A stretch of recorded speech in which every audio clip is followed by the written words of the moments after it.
Welcome to No Password Required, a monthly conversation that introduces you to some of the top talent in the world of cybersecurity. Hello and welcome to No Password Required, a podcast dedicated to exploring the minds and personalities that make up the field of cybersecurity. I'm your host, Jack Clavey. Filling in for Ernie Ferraresso today is our former guest, Tashya Denose. Tashya is the co-host of the Do We Belong Here podcast, so we're in great hands today. On the show, we're going to chat with Joey deVilla, also known as the Accordion Guy. Professionally, Joey is a Senior R&D Content Engineer at Auth-Zero, a division of Okta. Joey's workday responsibilities have a couple of facets, including writing, developing, and creating technical content resources. After hours, he loves spending time with his wife, playing his accordion, and sharing his nerdy take on his two personal blogs. Joey, we look forward to a great conversation, but first, hello to my co-host, Tashya. Hello. I'm so happy to be here again. So we have a great topic today. AI is everywhere, and it is taking the place of many important things, such as law. DoNotPay Lawyers offers $1 million to let AI argue before the Supreme Court in their place. So artificial intelligence is taking over, and we are going to chat about how we feel about that today. So this company is crazy, Tashya. It's been around for a little while. There's a guy, I think he might even be not even 30 yet, but he's the head of this company, and it started out. It's an AI that's sort of built off ChatGPT, and it does. I think its first thing was helping people dispute traffic tickets, and it's also got other uses where it can help you if you pay like a monthly subscription fee, and it helps you cut the line when you've got to call the DMV. It'll wait for you if you've got a call to make an airline reservation and things like that. But they've got this $1 million challenge. They want to be in the ear of an attorney at the Supreme Court. It's one thing for AI to take away, traditionally repetitive jobs. It's another thing for them to come for the oral advocacy in the Supreme Court. I'm a little worried about this. It's very interesting, as you know what I mean. So I've watched a lot of videos and read a lot of articles on lawyers themselves saying they put in, ask questions and got information back from ChatGPT that would take them months and months to do research on, coming back in like 30, 40 seconds, getting the paper done. People are using this application. Have you used it? Have you tried it yet? I've played around with it, but not for legal work. But yeah. I like the idea of, it's at one point, lawyers were writing things out and handing them into the court. Abraham Lincoln would write out legal briefs by hand and hand them in. And then we started using typewriters. Then you go from typewriters to word processing, then to really, and we use a variety in our law firm, a variety of fill in the blank kind of templates for at least first drafts of some stuff. And we use a lot of AI, what you could describe as AI assisted legal research. But that's all within pretty well-worn, almost legal library databases. This is entirely new because when you use these sort of, I guess called widgets, they actually go and interact with third parties. You're filling in a couple of screens, and then they go and actually get you a refund on an overpayment. They cancel a credit card you didn't want. It's actually taking action at your direction, which is a little different. Behalf. So it's scary they said it was coming, right? We've all been talking about the white collar workforce getting replaced. And if these things work the way they do, a lot of the work, I think it's targeting, I guess, first things that are repetitive, that maybe you wouldn't hire a lawyer for, but their latest $1 million challenge, I don't think anyone's going to take them up on it, but I was going to ask, it doesn't sound like you support the $1 million challenge. You're not going to take it up. As we'll say, not the Supreme Court. Would you take it? How about your local circuit court? I worry about disclosures. I worry about if I'm doing that. Sometimes you think about, okay, I'll write down the arguments I might make, and you might read a portion of your argument. That's not great advocacy, but this in some ways is not really different from that. The part I'd be interested in is I'd love to do a mock of this. it's in your ear and it's responding to the questions from the judges. That's the part that is the AI part, I think. So if it does that, that's really, I mean, there were discussions about this with Google Glass when it came out. What was it, 10 years, a while ago. If you brought Google Glass into like a negotiation or something, and it was like, detecting whether the other person's temperature was going up or heart rate was going up, could that be? And there were ethical conversations about it. I don't know. I think if I were to do something like this in kind of a fun and experimental way, you wouldn't want to do it on behalf of a client. You'd have to do it, I think. Yeah, do it on your own. In a speech you were giving, or in a maybe a board presentation where you're answering questions from a board, and they know you're doing it sort of as a. You could see a tech company board kind of being interested in this. Yeah, being interested because it's everywhere. I've downloaded the 2 AI art apps on my phone, and I have I've just paid $20 for a year to have an AI assistant. So I don't think I need it. You know what I mean? I don't know what I'm going to do with it. What are they supposed to do? I have no clue. Awesome. I'm not going to lie. I have no clue. I don't know what it's going to do, but I've played around with ChatGPT, and because it's become so popular, it's down sometimes. And in my first world ways of wanting to have access to something that I don't even need access to in 10 minutes, I said, well, let me see if there's any apps out there. And sure enough, there was. That's awesome. So I don't know what it is. There's more to come on that, Jack. Maybe I'll get you the app so you can try to challenge in the boardroom at work one day to see if it actually works. But I always think if it worked, everyone would be using it. But maybe they are, and I'm just not like. If it was that kind of an aid to actually negotiating or actually being, like the thing that we all pride ourselves on, that we say, well, a computer can never think on their feet like we can. Mm-hmm. But I think the reality is a computer is probably much, much, much better than we are and more accurate in thinking on their feet. Yeah. But it would be great to think about how many times now we use the equivalent of it. Like, I just don't tolerate not knowing the answer to a factual question anymore.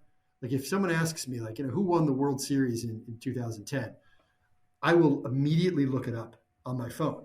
Right. Yeah, So it doesn't even have to be factual. I will look up an opinion and be like, well, 86% of the people like green better than blue. You're wrong.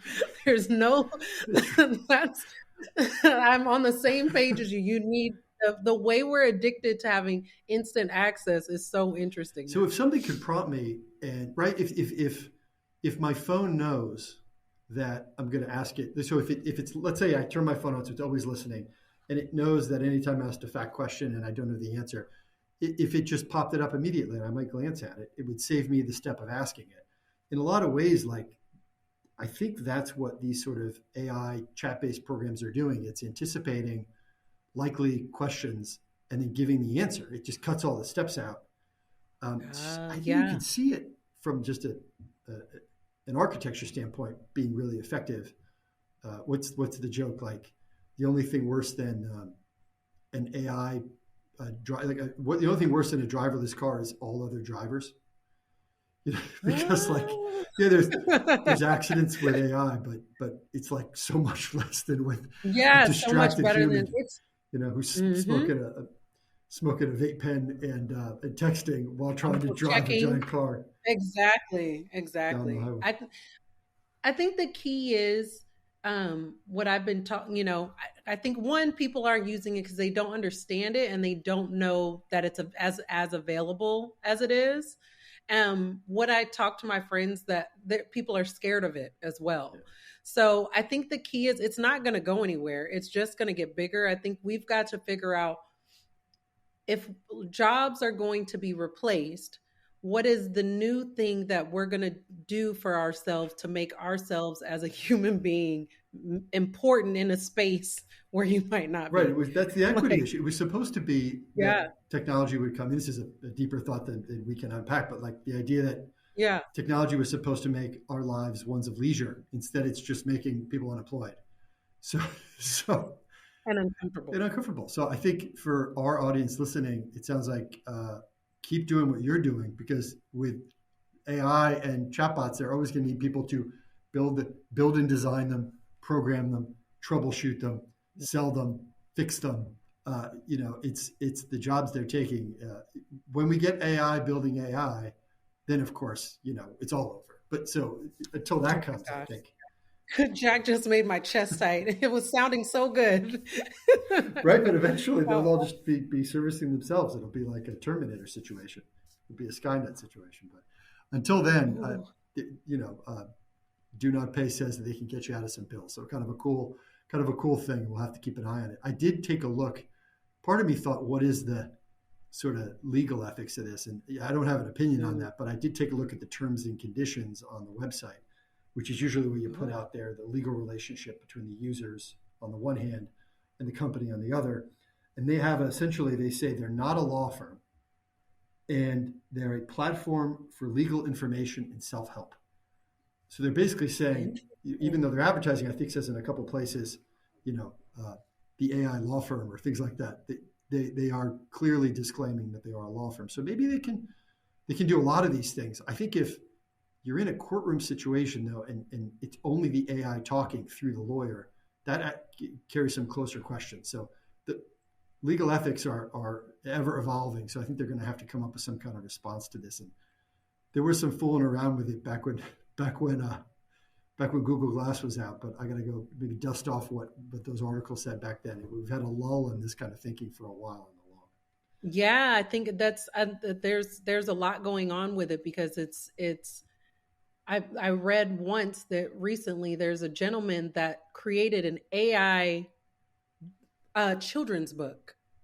He did not write it. He asked like ChatGPT to write the book, then went to the AI art developer and then asked them to develop the art for it. And then he just started selling it on Amazon. Okay. So a lot of children's authors are like, this is so upsetting. But then a lot of other people are like, well, the thought that he had to do it, no one else had it. So it's his intellectual property for thinking how to utilize something like this. You can't be mad at him and nothing's there to protect to stop him, I definitely Googled because you guys might see my book coming out, my children's book.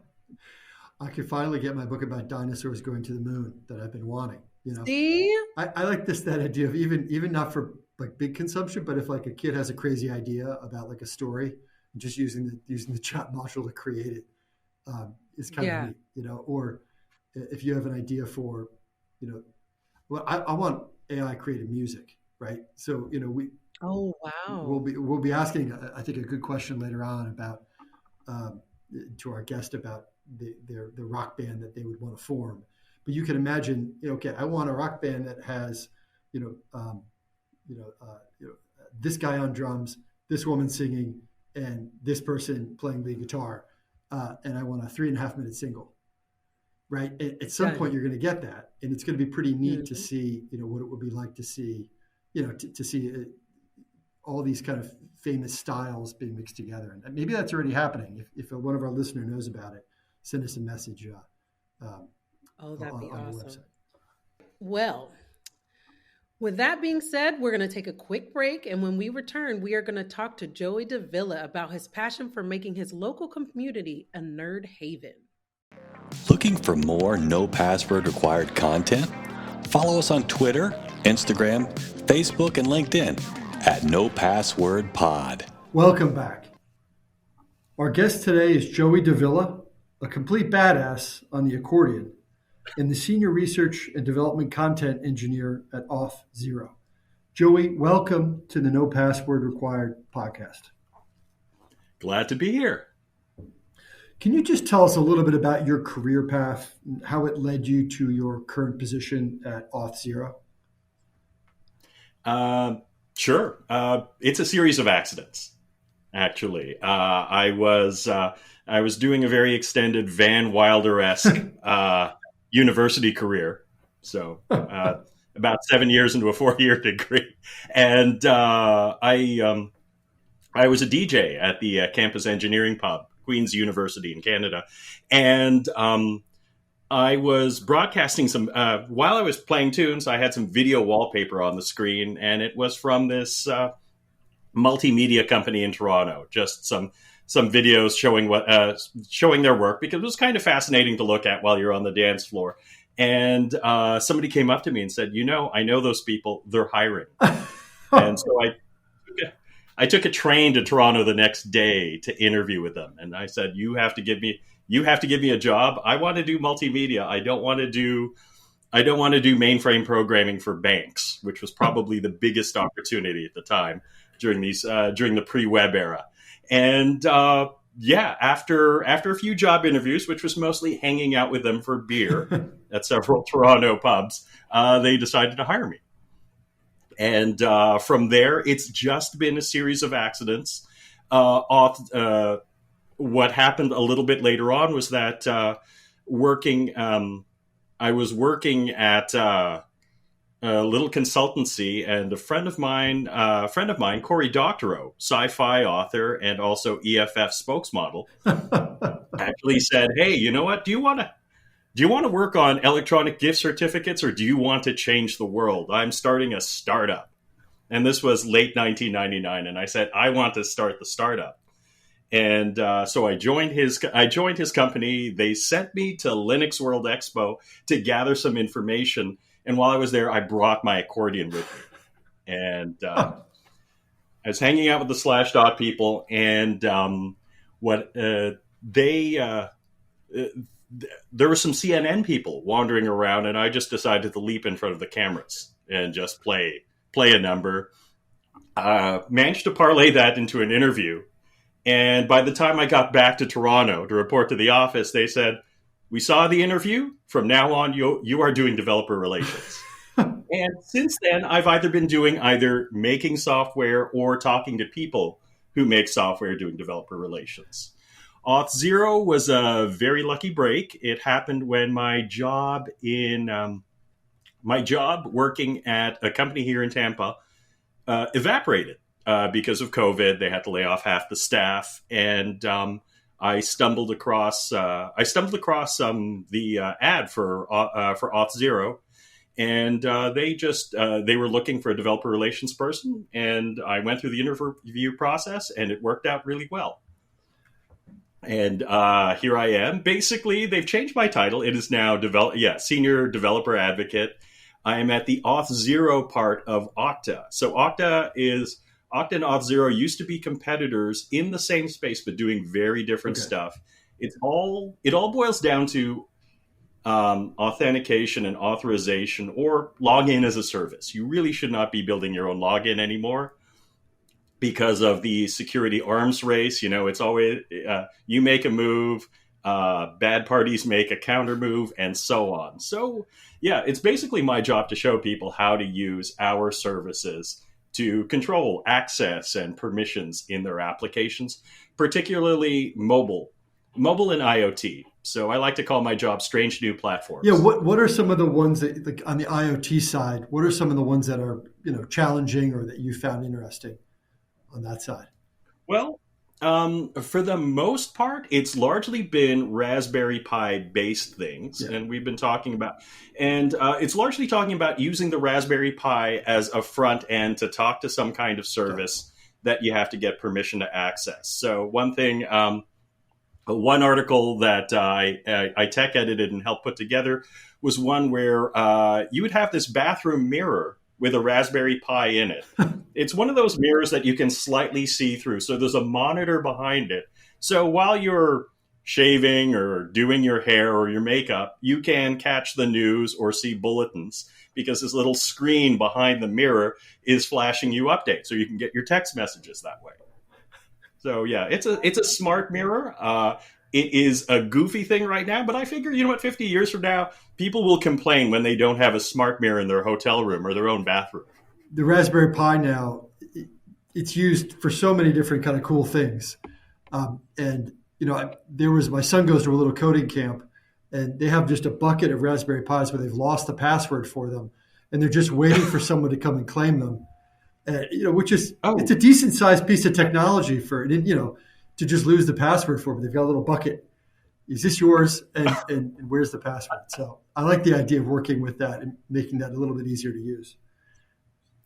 Yeah, it's a fun machine, and you have to remember that inside a Raspberry Pi is maybe the power of a laptop from about 10 years ago, and it's amazing that it's packed into something that's about the size of I was going to say pack of cigarettes, but I don't know if I can't even remember the last time I saw a pack of cigarettes. I think it's a deck of cards. 4 vape pens taped together, I think is what they're Okay, saying. there we go. Kids today. Can you back us up a little bit? So, Sure. we picked up your story when you're on your Van Wilder sort of exchange, but at some point you had to learn enough to even think about a career in mainframe work. When did you first start working with computers, either on the hardware side or the software side? Like, where did the interest capture you? That was seventh grade. Okay. Seventh grade. My very good friend at the time, Pavel Rozalski, his dad is an engineer, and he was into computers, and I thought they were fascinating. So we worked on a science fair project together and got all the way to the finals with it, building and NAND and NOR gates and demonstrating how they worked using stuff that we'd cannibalized out of old electronics and some relays that we managed to buy from an electronic surplus store in downtown Toronto. That's awesome. Yeah, and then since then I've just been into the programming. So I had an Apple IIe and mastered BASIC and Pascal that way. And then later on, when I went to university, my first attempt at a major was electrical engineering. And second attempt at a major, which was successful, was computer science. What advice would you give to folks who are starting out? Maybe they're learning their first programming language and they're thinking about career paths. But what advice would you give them for their, as they approach college in terms of maybe how to turn that into a major and turn that into a career? Well, I guess at this point, I would say take advantage of the fact that right now we live in an age that's an embarrassment of riches for this kind of knowledge. For starters, I mean, there are just on YouTube alone, there are plenty of amazing courses. In fact, I've just been skimming over Andrei Karpathy's YouTube videos. He used to be, until last year, he was the head of AI for Tesla. And before that, he founded a little company called OpenAI, who made a little application called ChatGPT. You may have heard of it. That's great. Yeah. So that's his baby. And he's got one video where he's walking you through building a baby version of ChatGPT that generates Shakespeare plays, or at least Shakespearean dialogue. So awesome. I'm looking at that, and I'm also going, you know what? This reminds me of way back when I was in high school, and I was trying to replicate the program, the original the OG chatbot, Eliza. Are you familiar with that one? I'm not. It's a psychotherapy. It's a psychotherapy one. It tried to simulate one of those psychotherapists who throws everything back at you, like you say something. Yes, I know. What you're How does that make you feel? That kind of thing, and tries to talk you into talking yourself into figuring. I've read some of those transcripts because there was some with the newer chatbots getting a lot of coverage. They were revisiting that, and I think the Wall Street Journal had some transcripts of the old Eliza conversations, and it looked like how I sometimes talk to my wife. That happened at work. How do you feel about insert thing that happened at work? Exactly. So Eliza is Eliza in the end is a bunch of stock phrases. What it tries to do is detect, the pattern that matches what you gave it and just throw it back at you with, fill in the blank. Oh, wow. How awesome. And when I was totally fascinated by that when I was in high school, and I was going, oh, this is great. And then I heard about, there's another one that came after Eliza. I don't know if it was late 60s or early 70s, called Perry, who, and it modeled a paranoid schizophrenic patient. And I think in the mid 70s, what they did was they had the two programs, Eliza and Perry, talk to each other. To each other. Yes. Quick question, Joey. You've talked about, you call them accidents, the accidents of your life. There's so many little nuggets, I believe, that you said for people that are listening, especially with there's like so much ambiguity in the tech field right now with people changing jobs and things like that. What would you say to someone listening? Like, how did you trust the serendipity of your life? Like, you have so many, one thing fell into another that fell into another. Like, how did you just trust yourself? Like, oh, I'm going on that interview tomorrow. I'm going to meet those people and work at that company. Like, how did that, what are some tips you could give somebody to get that oomph, that excitement that you have? Well, for starters, I wish I could say it was my own idea. I think a lot of it comes from my parents. All right. So I'm originally from the Philippines. I was born in the Philippines. And when I was really, really young, my parents, who are both doctors, actually everybody in my family is medical. I'm the black sheep of the family by having gone into tech. And they decided to get some experience in the US. So they went, so they went completely, they went to the complete opposite side of the world to get their first experience as professional doctors in the US. And the plan was the original plan, and we followed it anyways for the first part, was to go back to the Philippines and stay there. That was when I was about 4 or 5. And about 3 weeks after we returned to the Philippines, President Marcos declares martial law, and the whole place goes banana republic really, really quickly. And my parents decided, you know what, this probably isn't a safe place to be. And they started looking at going back to the U.S., but the political situation was a bit iffy, and they weren't taking people from the Philippines at the time. And an uncle of mine who lived in Canada said, hey, why not Canada? So there's there's a point system for Canadian immigration, and if you have skills, you get more points. And if you cross the threshold number of points in Canada, they generally said, come on in.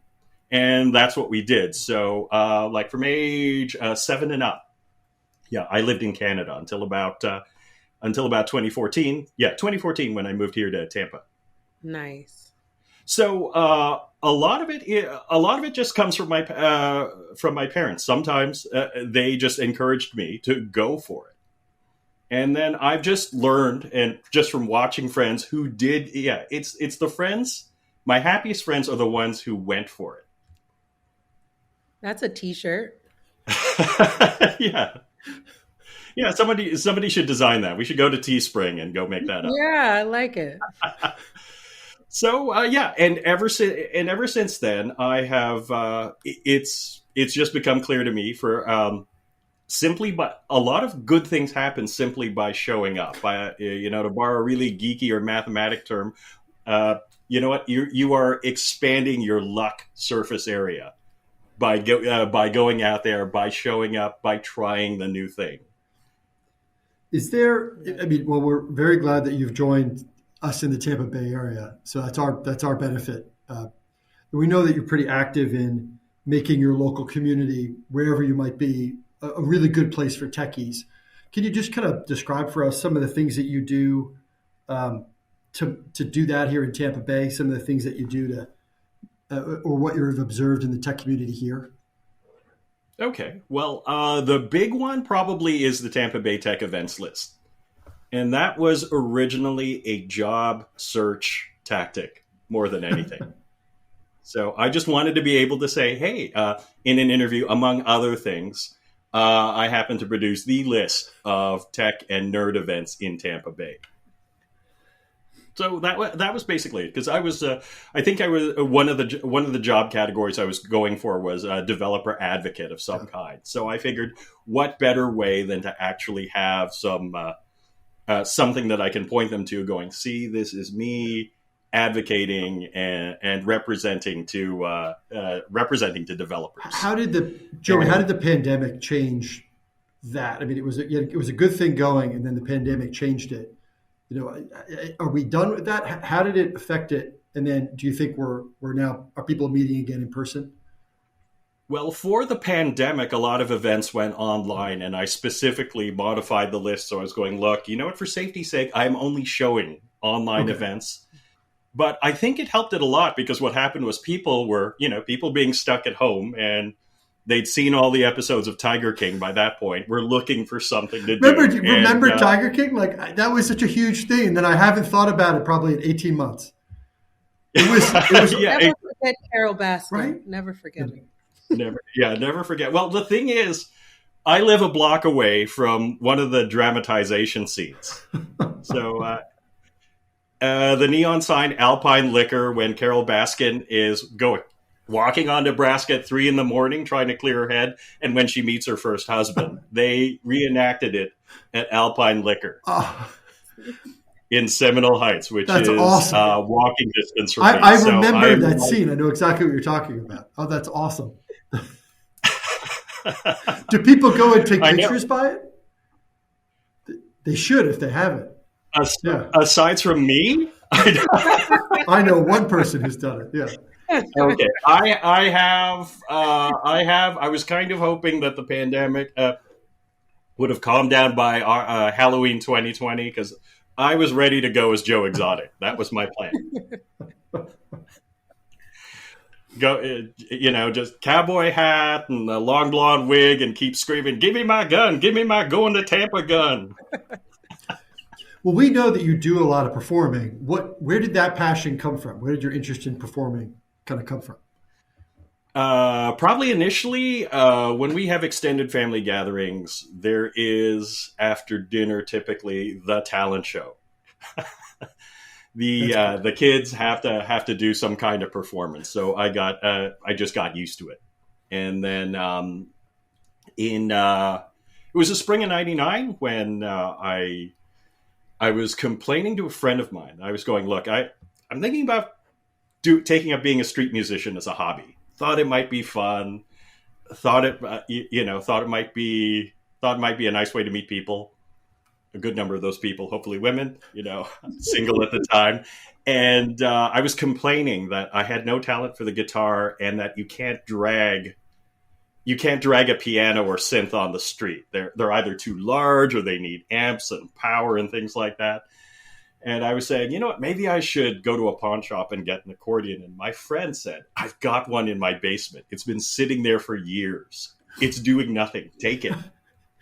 Your life. I'm loving I want to have friends who have accordions in their basement. You know what I mean? Yeah. What am I doing wrong? Yeah. So anyways, what happened was I took it out in the street with a friend of mine who'd also decided to pick up the accordion. And we ended up wandering around the club district of Toronto and passed by Toronto's most notorious goth bar at the time. It doesn't exist anymore. It's a Starbucks now. Oh, come on. It's a sad Starbucks, but that's a completely sad switch. Yeah, it is completely sad. So it was called the Sanctuary Vampire Sex Bar. Awesome.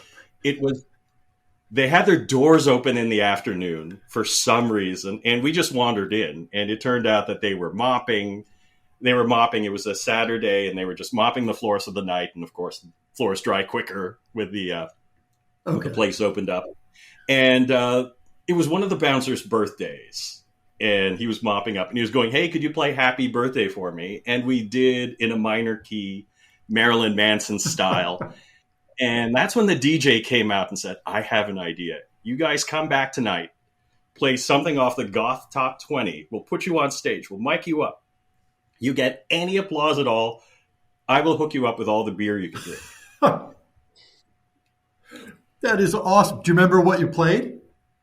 Oh, yeah. We ran back to my apartment. We looked through my CD collection. Remember CDs? Oh, yeah. And found 9 Inch Nails. And we figured Head Like a Hole. We love that song. And I bet you we could learn that in an afternoon. Where did you learn to play? Like, just where did you learn the fingering? And did you self-taught, or did you get lessons? How did it come about? Self-taught. But prior to that, of course, I was a keyboard player.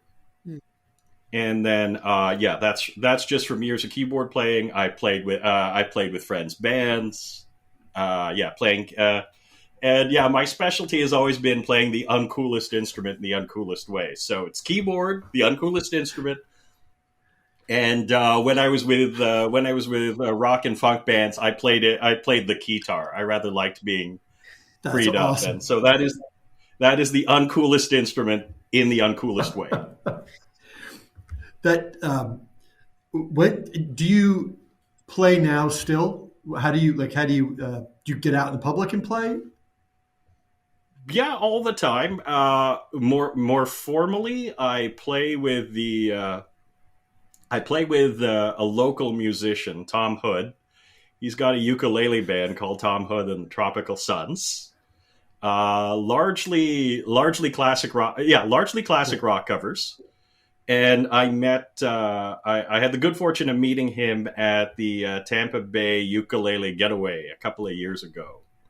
My wife took up the ukulele during the pandemic.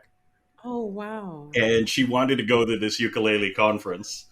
And I said, "Oh yeah, that sounds like fun. Let's go." We got an extra one so I could play along. But they found out that I also brought the accordion with me, and he found out about it, and he said, "Hey, you got to join my band." Is it the same accordion, or is it a new accordion since your Toronto days? Or it's a new accordion. The old accordion, the original accordion, is a little bit beaten up at this point, but it's at my mom's house in Toronto. Oh, I was going to say it's put away safely. We need to see that as it is evidence of your life. I'm loving it. Yeah, it's in a safe place. Joy, I've got to ask, because one of your blogs is Global Nerdy. We think that's a rad name, but we probably wouldn't have felt that way about self-styling ourselves as nerds, in the 1980s. What do you think has changed about that term or about nerd culture that makes it like a cool thing now, but it maybe wasn't before? Well, nerd culture got mainstreamed. All right. Global Nerdy is actually a randomly generated name. They're randomly generated by a program of mine called, it doesn't exist anymore. When I worked at Two Cows, most people think of it as shareware, but their real bread and butter is actually selling domain name registrar capability. So that's how they make their money, and they have an API that lets you feed it. You feed it some text, a couple of words, and it spits out available domain names. And I have a little front end program called the Duke of Earl URL. And, that's awesome! That's awesome. The Duke of Earl. And what it let you do was, it would let you just enter some terms, so it would spit back some domain names for you. So it basically just gave a front end to that API, and I used it myself to come up with the name for my tech site, Global Nerdy. As far as being a nerd these days, it's probably because of the prevalence of the internet and the fact that we are now in a deeply technological society, and we're all wandering around with supercomputers in our pockets. Mm-hmm. And nerd culture has just taken over. The day I truly realized it happened was when I was on the subway in Toronto, and I overheard a conversation between two girls in junior high, and one was quizzing the other on characters from the Lord of the Rings movie. She was going to her friend, yeah, okay, the cute elf, what's his name? She's going, I don't know, I don't remember. She's going, it's Legolas. and then she says, what about the dwarf? You got to remember the dwarf's name. She's going, no, I don't remember. And she said, it's Gimli. You have to know this stuff if you want to be cool. Wow. And I was going, where was this when I was in high school? I think those, I don't know if those movies were an expression of what had already happened or if they helped cause the shift, because after, on the other end of the Lord of the Rings, you've got Marvel Universe explodes because it really hadn't happened beforehand. But I think that's what people point to now as being the greatest expression of nerd culture. Is like, look, these comic book, which were sort of marginalized, are now, they couldn't be more mainstream. I think the Lord of the Rings movie, it might have been a cause. I think the Lord of the Rings helped, but I also think that, the Spider-Man and X-Men movies from the early 2000s also helped. And I think the other thing that helped was Napster. Napster. You have to remember that Sean Fanning would get mobbed by fans at whenever he went outside, and prior to that, it's kind of hard imagining a programmer getting mobbed. I mean, I think the more access we have to people shows us that more people are nerdy than not. You know what I mean? Like the more the world, like social media, the more we get exposed. You don't just have this one dynamic of what it means to be a cool person. Like now you're seeing like my son's obsessed with anime, and to see how many kids are obsessed with anime, and it's like, I guess I have to learn who Naruto is, but you know what I mean? I have to figure these things out.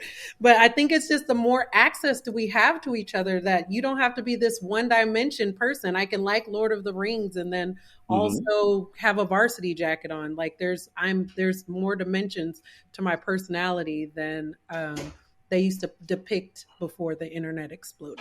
Oh yeah, exactly. It gave us access. Yeah, it gave us access to a lot of things that we'd never see before. But I think that was kind of building through. I think that was kind of building up as the internet grew and things like that. I mean, consider how big rap is in the suburbs, right?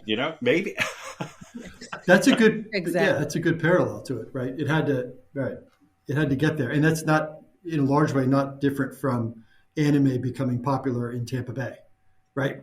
My Tasha, same as you, my 13-year-old daughter is a huge fan and knows more about that than she knows about what's on CBS. I mean, it's because they can access it just as easily. There's no difference to them if they open a device to seeing something that's going to be out on broadcast or cable versus getting something that's streamed from Netflix or from Amazon Prime or something. To them, we can access the information the same way. Whereas before you had to maybe go to a specialized, video store to go get a copy of a real Japanese anime, and then it might not be translated or you couldn't play it right or something like that. But now it's just so accessible. Yeah, you had to hunt it down. I mean, for the longest time, mainstream anime in the U.S. was pretty much limited to, in the late 80s, that was Robotech. And then in the mid-90s, Sailor Moon. Sailor Moon. Heart smile. All right, well, I think at this time we'll take a short break. And when we return, we're going to go through the lifestyle polygraph with Joey. So everybody, please stay with us. You're listening to the No Password Required podcast. We cover cybersecurity and a lot of other stuff. Welcome back, Joey. Are you ready for the lifestyle polygraph? Yes, I am. Okay. You've talked a lot about music, so this one is, what 3 people would you choose to make the ultimate rock band, and what cover song would be your first release? Oh, wow. I would probably... Okay, I'd have to go with Weird Al. There is no... There's no doubt about it. I would definitely have to take Weird Al on. I would definitely add him. So he is my accordion hero. Accordion royalty in a lot of ways. Yes, exactly. I'd also have to go with, just because he's a really big part of my being an accordion player anyways in the first place, Trent Reznor from Nine Inch Nails. Ooh. Because he has done all sorts of things. I mean, from doing the goth band stuff to now being an Apple spokesperson for Apple Music, and let's see now, somehow winning both country and hip hop awards for Old Town Road, and for doing music for films, even Disney films. Oh, cool! So. So I believe he was involved with Soul, the Disney film Soul. Oh, that's and he did the music for the Watchmen TV series. Oh, wow. Okay. That was so good. Yeah. And he's got range, and he sounds like he'd be interesting to play with. And then last but not least, we need to bring him back from the great beyond, but we need Prince. Ooh, this is a very interesting mix-up. I've always wanted to jam with Prince. Prince is also a brilliant multi-instrumentalist. He's got a band around him, but that's for the live stuff. When he's recording, most of it is him. He's playing most of the instruments. I would love to see him and Weird Al together too. See what they would create. So Yeah, and creative. Trent, Right. Yeah. what song are we releasing? What cover song with these three amazing, talented people that you're going to be joining up with? What is the cover song? I would have to see what we would do with probably the simplest, dumbest, but catchiest song, nonetheless, Louie Louie. Oh, okay. Could get Prince to do a 2-minute guitar solo too in there. Well, yeah, that's the thing. Awesome. There'd be a guitar solo, and Trent could also really produce it and give it a really edgy sound. But it's so simple yet it's so catchy. In fact, and that's probably why it's so catchy. I think there's a quote by Eminem where he actually says, "If I'm working on a song and it's beginning to annoy me, I know it's going to be a hit." That makes sense. Yeah. All right. So we've got an awesome cover song with the greatest band ever. What is something awesome in Canada that has not made it to America? You mean aside from healthcare? Oh, ooh, Oh man, that's a pretty sick burn. All right, fair enough. Okay. Fair enough. The other thing I would actually say is Nanaimo bars. Oh, what is a candy bar? No, it's kind of a brownie-like thing, Oh. but it's got layers. So there is a cakey brownie-like chocolate layer at the bottom, and then a coconut cream layer in the middle, and then a layer of just chocolate on top, and then coconut. Are they made by a brand, or is it just something that people cook, like they bake themselves? No, it's something people cook. Oh wow! Okay. It has the same name as a town in British Columbia called Nanaimo. So in the Pacific Northwest, deep in the Rockies. Okay. Interesting. Oh, I got to try to make these. Yeah. Look up a recipe. Okay. They are great, and for some reason never found its way here. Like at least poutine has. I think a lot of it's because of the snowbirds from Ontario and Quebec. They brought it down. So that's fries with cheese curds and gravy. But we don't get as many folks from Western Canada coming down maybe to Florida. We got to get them. Yeah, we've got to. Yeah. All right. We should get some Vancouverites, some people from British Columbia, to come on down. Interesting. So one thing that I would like to know, and we kind of touched on this a little bit earlier, what is the benefit of being a person that says yes? You just drop everything and go. That has pretty much been your story. What's been the greatest benefit of living that type of life? Well, for starters, it's how I met my wife. Oh, By saying yes and going because I got invited on this multi-city tour of bar camp events. These are unconferences where there's no set agenda until the day of, because the agenda is set by people going, "Hey, I have a topic I'd like to present on," and then you get a time slot in a room, and people decide whether they want to go attend your session or not. One of the cities we were at on this multi-city tour was Tampa, and that's where I met my wife. Oh, I love it. I love it. And does she kind of live in that same philosophy as you? It sounds like she picked up ukulele during the pandemic. So you sound like a match made in heaven. Yeah, that's why we get along together. So, I mean, later on, she decided at one point to come up and visit Toronto. She was on a work trip in Rochester, which is just on the other side of the U.S.-Canada border, and decided to pay a visit. And that's when we really hit it off. And because at that point I said, "Look, you can come up, but I'm going to be busy on the Saturday. I'm going to a friend's wedding." Then it occurred to me, "Why don't you come along? You be my plus one." Oh, that's the person that says yes. Okay. Yeah. No, saying yes is important, because I don't know if you've seen I think they publish this story every year, something where they interview people in old folks' homes and ask them about their regrets. And it's always the things they did not do. I should have done this. I should I should have gone there. I should have.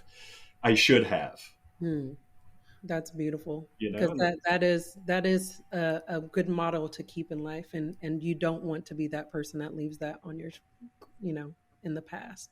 yeah, So, exactly. My grandmother's favorite poet was Longfellow, and I think he's got a line in one of his poems saying about the saddest words are what could have been. that is true. With all that we've talked about with music, I would love to see if we could finish in style. I see the pianos behind you. You said you've got a new accordion. Are you going to bless us with some? Yes. Oh, it's That fancy. is Oh, a look at the nice colors. looking Look at this. instrument. We've got the blues. Yeah. Yeah, There's a blue Can pattern. you share Wow. some of your experience, your music with us? Like just a couple of chords. Would you mind? sure.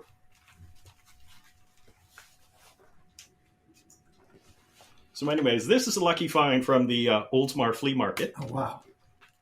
Nice. There's a guy there who sells used wheelchairs at new wheelchair prices. And yeah, don't buy a wheelchair from him. You can get better deals elsewhere. But he had this accordion there.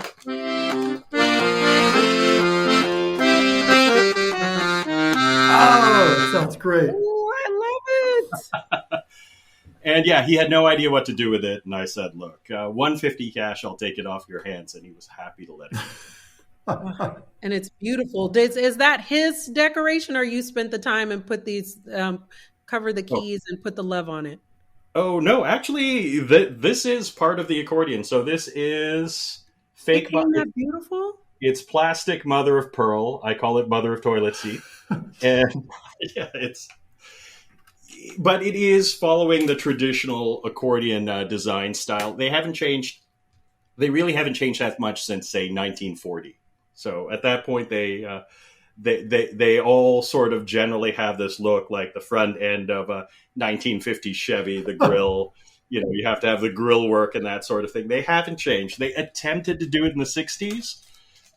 There are some Dayglow Paisley accordions out there if you can find them. I have been looking. That's awesome. But yeah, generally they tend to have this very classic look. I love it. You are a man of many lives. One of the things I want to ask you, the last question, the most important question, is what Star Wars character do you relate most to? Who's your favorite character, and which character do you relate the most with? Okay, well, I can give you an easy answer and a hard answer. Okay. All right, I'll go with the easy one. The easy one, the one I most relate to, is actually Han Solo. I like him. He is the interesting character. Yes, he doesn't have the Force powers. Yes, he is technically not the main character. But as cool as Luke Skywalker is, he's kind of bland because he's supposed to be the character you kind of pour yourself into. But I like Han Solo, especially, basically, never tell me the odds. He's willing to just go for it. And he's actually good at building a bunch of friends around him. But for the hard answer, okay, these are way more obscure characters. The first one I'd have to say is Max Rebo. So he's the blue elephant looking like keyboard player. He plays Okay, the super keyboard thing. Yeah, with all the... Yeah, exactly. But, he knows he's working for a gangster, but he's got bills to pay, and he's just trying to keep his head down and keep the band going. I feel for him. Okay, that's a good mixture. This has been wonderful. Oh, you have another interesting one? Just two more. All right, let's go. Two more favorite Star Wars characters. The other one I had to look. The other ones I had to look up their names. One is Elian Sleazebagano. I don't know who that is. He's the guy who attempts to sell Obi-Wan death sticks at that bar at Tatooine. Hey, man, you want to buy some death sticks? I love you as a name. That takes unmitigated gall. Like, basically, it's like trying to sell weed to a cop. Like, the guy is clear. Yes. He's in uniform. He knows. Yeah, that's awesome. Please Baggio. Yeah. They actually gave him the name Sleaze Bagano. That's what I'm more concerned about. Yeah. Wow. And then finally, I would say, let's see, Force Awakens. Actually, the nurse who's bandaging Chewie. She has the best line in the movie. Oh, you must have been so brave. Taking really, really good care. Yeah. Taking really, really good care of the customer. I have to respect that. I love it. That's a lot of different dimensions. So we've got a sleaze bag, a man that's working for a gangster, and then a kind woman wrapping a man up. I like it. Okay, I'll take it. Well, one thing I also need to take are what are the ways that people can get in contact with you? We've had a wonderful time with you. I know our listeners want to connect with you, follow you on any social media platforms, and share any kind of connection. Tell us how. Okay, well, let's see. On Twitter, more on Mastodon these days. If you search for Accordion Guy, and remember, it's an O in accordion, not an A after the first letter. Let's see now. JoeyDeVilla.com is my personal blog. GlobalNerdy.com is my tech blog, and that's where the Tampa Bay Tech events list also is. And just keep an eye on that, because that's probably the easiest way to find me, because I post that once a week, and a lot of people consult it, and it's probably the easiest way to find me on Google. Awesome. This has been wonderful. Thank you so much for sharing your experience with us and motivating us to say yes in life. Yes, say yes. Thank you, Joey. This is great. That brings us to the end of the program. Thank you for joining us. First and foremost, I have to thank my co-host, Tashya Denose, for stepping in for Ernie Ferraresso today. Thank you also to our guest, Joey deVilla, Tampa Bay's Weird Al of developer relations.